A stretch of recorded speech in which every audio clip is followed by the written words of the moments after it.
যে কোনো বান্দা যখন সেজদা করে তো আল্লাহ তাআলা তার পিঠে মাথায় এভাবে হাত বুলায় দেয়, আদর করে। আল্লাহ আদর করে, আল্লাহর কুদরতি পায়ে সেজদা দেয়, মালিক তখন আদর করে দেয়, পিঠে মাথায় হাত বুলায় দেয়। আল্লাহ ডেকে বলে, আনিস আমারে সেজদা করছো না, ইরফা রাসা, উঠো, মাথা উঠো, ওঠো, বসো বসো। আর কিছু বলবা কিনা বলো। তো বান্দা বলে আত্তাহিয়াতু লিল্লাহি ওয়াসসালাওয়াতু ওয়াত-তাইয়্যিবাত। আল্লাহ বলে, আচ্ছা আমার প্রশংসা করলা, খুশি হলাম, আর কিছু?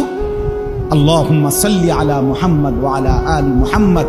ও মাশাআল্লাহ, আমার বন্ধুর প্রশংসা করলা, দুরূদ পড়লা, আমি এত খুশি হলাম, এখন কিছু আর বলবা?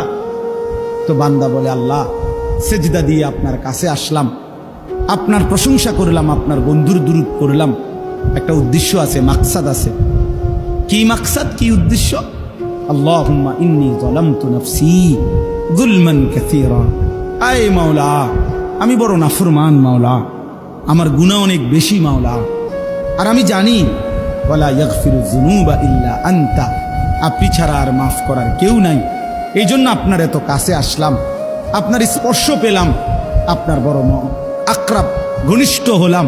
উদ্দেশ্য হলো ফাগফিরলি মাগফিরাতাম মিন ইনদিক, আপনার পক্ষ থেকে আমারে ক্ষমা করে দেন, ওয়ারহামনি, আমার একটু দয়া করে দেন, ইন্নাকা আনতাল গফুরুর রহিম, আপনি মাফ করবেন না কা, আপনি তো ক্ষমাশীল, আপনি দয়া করবেন না কেন, আপনি তো রহিম, দয়াবান। আল্লাহ বলে, কস কিরে বান্দা, এত আদর করে বললে মাফ না করি কেন? কি কইছেন এখন? আল্লাহু আকবার।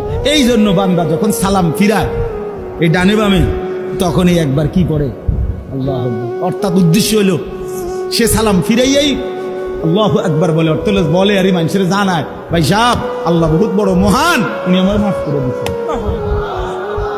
আল্লাহু আকবার।